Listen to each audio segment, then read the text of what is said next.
Hello students, ನಮ್ಮ K A ಕಡೆಯಿಂದ K C T ವಿದ್ಯಾರ್ಥಿಗಳಿಗೆ ಒಂದು ಬಿಗ್ ಅಪ್ಡೇಟ್ ಆದರೆ ಬಂದಿದೆ ಅಫಿಷಿಯಲ್ ಆಗಿ. ಸೊ ಬನ್ನಿ ಅದರ ಬಗ್ಗೆ ಕಂಪ್ಲೀಟ್ ಇನ್ಫಾರ್ಮೇಷನನ್ನು ಈ ವಿಡಿಯೋದಲ್ಲಿ ನಾವು ತಿಳ್ಕೊತಾ ಹೋಗೋಣ. ಸೊ ವಿಡಿಯೋವನ್ನು ಸ್ಟಾರ್ಟ್ ಮಾಡ್ತೀನಿ. ಅದಕ್ಕಿಂತ ಮೊದಲು ನೀವಿನ್ನೂ ನಮ್ಮ ಚಾನೆಲ್ಗೆ ಸಬ್ಸ್ಕ್ರೈಬ್ ಮಾಡದೇ ಇದ್ದರೆ ಈ ಕೂಡಲೇ ಚಾನೆಲ್ಗೆ ಸಬ್ಸ್ಕ್ರೈಬ್ ಮಾಡ್ಕೊಳ್ಳಿ ಮತ್ತು ಲೈಕ್ ಮಾಡಿ. ಸೊ ಈಗ ನಾವು ಇನ್ಫಾರ್ಮೇಷನನ್ನು ತಿಳ್ಕೊತಾ ಹೋಗೋಣ. ಸೊ ಹೌದು, ಈಗ ಅಫಿಷಿಯಲ್ ಆಗಿನೇ ನಮ್ಮ ಕೆ ಎ ಕಡೆಯಿಂದ ಕೆ ಸಿ ಟಿ ವಿದ್ಯಾರ್ಥಿಗಳಿಗೆ ಒಂದು ಬಿಗ್ ಅಪ್ಡೇಟ್ ಆದರೆ ತಿಳಿಸಿರ್ತಕ್ಕಂಥದ್ದು ಅಫಿಷಿಯಲ್ ಸ್ಲೈಡ್ ಈಗ ಸ್ಕ್ರೀನ್ ಮೇಲೆ ಡಿಸ್ಪ್ಲೇ ಆಗಿದೆ. ಅಂತಂದರೆ ಈಗ ಕೆ ಸಿ ಟಿ ಎಕ್ಸಾಮನ್ನು ಬರೆಯೋದಕ್ಕೆ ಲಾಸ್ಟ್ ಡೇಟನ್ನು ತಿಳಿಸಿದರು. ಸೊ ಇವತ್ತೇ ಲಾಸ್ಟ್ ಡೇಟ್ ಆಗಿತ್ತು.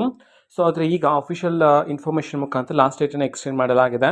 27/7/2026 ರಾತ್ರಿ 11:59 ಲಾಸ್ಟ್ ಡೇಟನ್ನು ಎಕ್ಸ್ಟೆಂಡ್ ಮಾಡಲಾಗಿದೆ.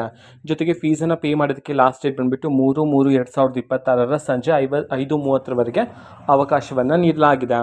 ನಮ್ಮ ಕೆ ಎ ಕಡೆಯಿಂದ ತಿಳಿಸಿರ್ತಕ್ಕಂತಹ ಅಫಿಷಿಯಲ್ ನೋಟಿಫಿಕೇಷನನ್ನು ನಾವು ಈಗಾಗಲೇ ಟೆಲಿಗ್ರಾಮ್ ಚಾನಲಲ್ಲಿ ಅಪ್ಲೋಡ್ ಮಾಡಲಾಗಿದೆ. ಟೆಲಿಗ್ರಾಮ್ ಚಾನಲ್ ಲಿಂಕನ್ನು ಡಿಸ್ಕ್ರಿಪ್ಷನ್ ಬಾಕ್ಸಲ್ಲಿ ಕೊಟ್ಟಿರ್ತೀನಿ. ಕ್ಲಿಕ್ ಮಾಡಿಬಿಟ್ಟು ಅಲ್ಲಿರುವ ಇನ್ಫಾರ್ಮೇಷನನ್ನು ನೀವೀಗ ತಿಳ್ಕೊಬೋದಾಗಿರುತ್ತೆ. ಇದು ಇವತ್ತಿನ ಒಂದು ವಿಡಿಯೋ. ಮತ್ತೀಗ ನಾವು ಟೆಲಿಗ್ರಾಮ್, ಇನ್ಸ್ಟಾಗ್ರಾಮ್ ಮತ್ತು ಫೇಸ್ಬುಕ್ಕಲ್ಲೂ ಸಹ ಈಗ ವಿಡಿಯೋಸ್ಗಳನ್ನು ಅಪ್ಲೋಡ್ ಮಾಡ್ತಿದ್ದೀವಿ. ಲಿಂಕ್ಸ್ಗಳನ್ನು ಡಿಸ್ಕ್ರಿಪ್ಷನ್ ಬಾಕ್ಸಲ್ಲಿ ಕೊಟ್ಟಿರ್ತೀನಿ. ಸೊ ಕ್ಲಿಕ್ ಮಾಡಿಬಿಟ್ಟು ಫಾಲೋ ಮಾಡಿ. ಓಕೆನಾ? So thank you, bye.